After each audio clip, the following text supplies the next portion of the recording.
दंगल लगातार जारी।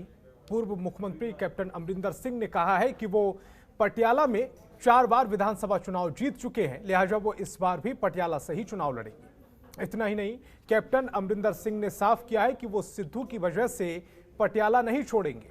पटियाला के लोग पिछले कई सालों से हमारे साथ हैं। आपको बता दें कि इसी साल अप्रैल में कैप्टन अमरिंदर सिंह ने नवजोत सिंह सिद्धू को उनके खिलाफ पटियाला से विधानसभा चुनाव लड़ने की चेतावनी देते हुए कहा था कि अगर सिद्धू पटियाला से चुनाव लड़े तो जनरल जेजे की तरह उनकी जमानत जब्त हो जाएगी। कैप्टन ने कहा कि अगर सिद्धू को उनकी क्षमता पर शक है तो वो पटियाला से चुनाव लड़ सकते हैं।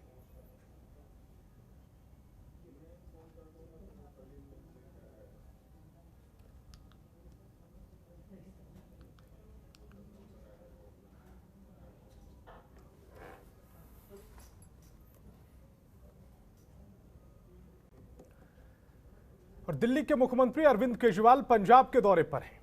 उनके दौरे पर बीजेपी ने निशाना साधते हुए दिल्ली में लागू की गई एक्साइज पॉलिसी को लेकर कई सवाल पूछ लिए हैं। चंडीगढ़ में पंजाब बीजेपी के महामंत्री सुभाष शर्मा ने कहा है कि मुख्यमंत्री अरविंद केजरीवाल ने दिल्ली में नई शराब पॉलिसी लागू की है, जिसके तहत देर रात तक ठेके खोले जाने, महिलाओं के लिए अलग से ठेके के खोले जाने और शराब पीने की उम्र 25 साल से घटाकर 21 साल किए जाने का प्रावधान है।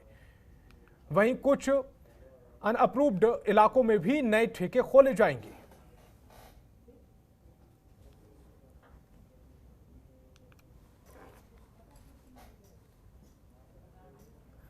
और पंजाब दौरे पर रहे दिल्ली के सीएम अरविंद केजरीवाल ने कई घोषणाएं की। सीएम केजरीवाल ने घोषणा की है कि पंजाब के कैबिनेट मंत्री संगत सिंह गलजिया ने जवाब दिया है। गलजिया ने कहा है कि कोई भी आकर प्रचार कर सकता है, लेकिन लोगों को देखना है कि उनकी सरकार बनती है।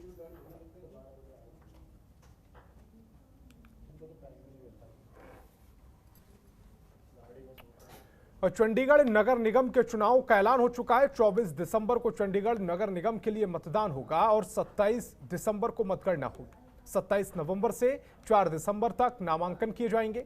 6 दिसंबर को छटनी होगी और 9 दिसंबर को नामांकन वापस ले सकेंगे। हमारे संवाददाता ओपी शर्मा ने राज्य चुनाव आयुक्त एसके श्रीवास्तव के साथ खास बातचीत की है। चुनाव की घोषणा हो चुकी है और इस पर बातचीत करने के लिए हमारे पास चंडीगढ़ के election commissioner SK Srivastava ji, उनसे बात करते हैं। सर, क्या शेड्यूल रहा है? आज हमने इलेक्शन डिक्लेयर किया है और आज से कोड ऑफ कंडक्ट लागू हो जाएगा और 27 नवंबर है नॉमिनेशन की डेट दी हमने और 27 नॉमिनेशन स्टार्ट हुए 4 दिसंबर तक। एक्सेप्शन नॉमिनेशन के कुछ रूल्स बनाए हमने कि उनको एफिडेविट देना है, अगर नहीं भरते हैं तो उसका रिजेक्ट हो जाएगा। फ़ोटोग्राफ भी देनी है, although it is optional, but हम बैलेट पेपर में फ़ोटोग्राफ भी दे रहे हैं। और 4 दिसंबर को लास्ट डेट है। 6 तारीख को हम उसकी स्क्रूटनी करेंगे और स्क्रूटनी के बाद जो वैलिड पाए जाएंगे उसको विल डिक्लेयर दैट, और 9 तारीख को विड्रॉल कर सकते हैं वो लोग। और इफ़ नेसेसरी इलेक्शन भी ऑन 24 दिसंबर, एक दिन बड़ा दिन के पहले, क्रिसमस के एक दिन पहले है। एंड 27 को हमने रखा है काउंटिंग और सब प्रोसेस हम चाहते हैं 30 दिसंबर तक पूरा हो जाए, क्योंकि हमारे 31 लास्ट डेट हमारे पास, तो एक दिन मार्जिन रखा है। सर, आजकल सोशल मीडिया बहुत एक वास्ट जो है प्लेटफॉर्म हो चुका है और आपने जो खर्चे की सीमा है वो 5 लाख रुपए तक पर कैंडिडेट रखी हुई है, तो क्या मॉनिटर करना काफ़ी मुश्किल होगा? किस तरह के जो है प्रबंध किए गए? इसके अलावा डिफेसमेंट एक्ट जो लागू होगा उसमें किस तरह की कार्रवाई हो सकती है? नहीं, जो आप कह रहे हैं एक्सपेंसेस की बात है, तो एक्सपेंसेस को मॉनिटरिंग करना मुश्किल तो है, लेकिन एक्सपेंडिचर ऑब्जर्वर में लगाए हैं। फिर मीडिया से पता चलता है, पब्लिक कैन इन्फॉर्म कि साहब ये पैसा बहुत खर्च कर रहे हैं, तो will keep a track of it. अगर सोशल मीडिया में आएंगे उसका खर्चा कैसे कर रहे हैं उसका रिकॉर्ड रखेंगे। कोशिश करेंगे कि लोग पैसा अधिक ना खर्च करें, और खर्च करेंगे तो उसके कॉन्सिक्वेंसेस हैं। अब जहाँ तक डिफेसमेंट एक्ट की बात है, that is very stringent act. अगर वो उसका वायलेशन करेंगे तो आईपीसी में प्रोविज़न है जिसके तहत उनको सज़ा हो सकती है, 6 महीने 1 साल की सज़ा है उसमें है। इलेक्शन रूल्स भी यही कहता है। तो डिफेसमेंट में तो will take a tough action. Generally हमने देखा डिफेसमेंट का केसेस कम होते हैं, अब लोग थोड़े समझ गए हैं। सर, अगर हम बात करें जिन लोगों के वोट आज तक नहीं बने और वो एलिजिबल हैं, तो क्या उनको मौका मिलेगा वोट बनवाने का, और अगर बनेगा तो क्या प्रोसेस रहेगा?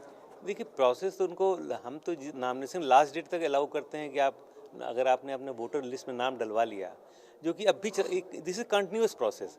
ये तो इलेक्शन कमीशन ऑफ इंडिया का जो CEO यहाँ है, उनके ऑफिस में नाम फिलहाल किस डेट तक चांसेस मिलेंगे? नहीं, हमारा है ये 4 दिसंबर तक ये लोग अपना नाम वोटर लिस्ट नाम डलवा सकते हैं, वो नाम ऐड हो जाएंगे। अब कुछ नाम डिलीट होते हैं इलेक्शन कमीशन से, तो डिलीट हो जाएंगे। ये हम उसको अनाउंस भी करते हैं, पब्लिक अनाउंस करते हैं। सर कितने पोलिंग स्टेशन बनाएंगे, सेंसिटिव, हाइपर सेंसिटिव वगैरह, क्या इस तरह की पहचान हुई है चंडीगढ़ में? नहीं, अभी तक सही चल रही। 694 पोलिंग स्टेशन है, उसकी पहचान चल रही है, और फिर ऑब्जर्वर भी बैठ के उसको अप्रूव करेंगे, then I will announce that. तो इस पर काम अभी हो रहा है। कुछ हाइपर सेंसिटिव होंगे, कुछ सेंसिटिव होंगे, जबकि Chandigarh is a peaceful city, but I hope it will be, but still the exercise has to be done.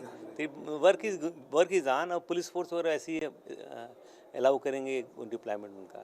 Sir आखिरी क्वेश्चन की नगर निगम के चुनाव को लेकर जो है पंजाब और हरियाणा हाई कोर्ट में जो है मामला है, और 23 तारीख को जो है सुनवाई होनी है, और उससे पहले जो है आयोग ने जो है एक कार्यक्रम जारी कर दिया है। कल अगर स्टे होता है तो क्या?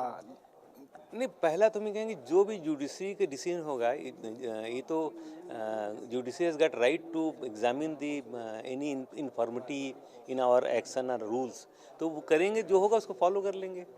तो will subject to honourable high court judgment we are doing this. Thank you. तो ये थे हमारे साथ चंडीगढ़ के चुनाव आयोग SK श्रीवास्तव, जिन्होंने आज चुनाव आयोग जो चंडीगढ़ में जो कोड ऑफ कंडक्ट लागू हुई है उसके बारे में जानकारी दी। साथ ही उन्होंने ये भी कहा है कि चुनाव की सभी तैयारियां पूरी कर ली गई हैं। करीबन 6,30,000 वोटर हैं, लेकिन बहरहाल देखने वाली बात ये होगी कि जब मंगलवार को पंजाब और हरियाणा हाई कोर्ट में इस मामले की सुनवाई होती है तो कोर्ट क्या फैसला देता है। चंडीगढ़ से कैमरामैन जोगिंदर शर्मा के साथ OP शर्मा, जनतंत्र टीवी। तो इस बुलेटिन में फिलहाल इतना ही। आप देखते रहिए जनतंत्र टीवी। खबरों के निष्पक्ष विश्लेषण के लिए सब्सक्राइब करें Jantantra TV and press the bell icon. Never miss any update.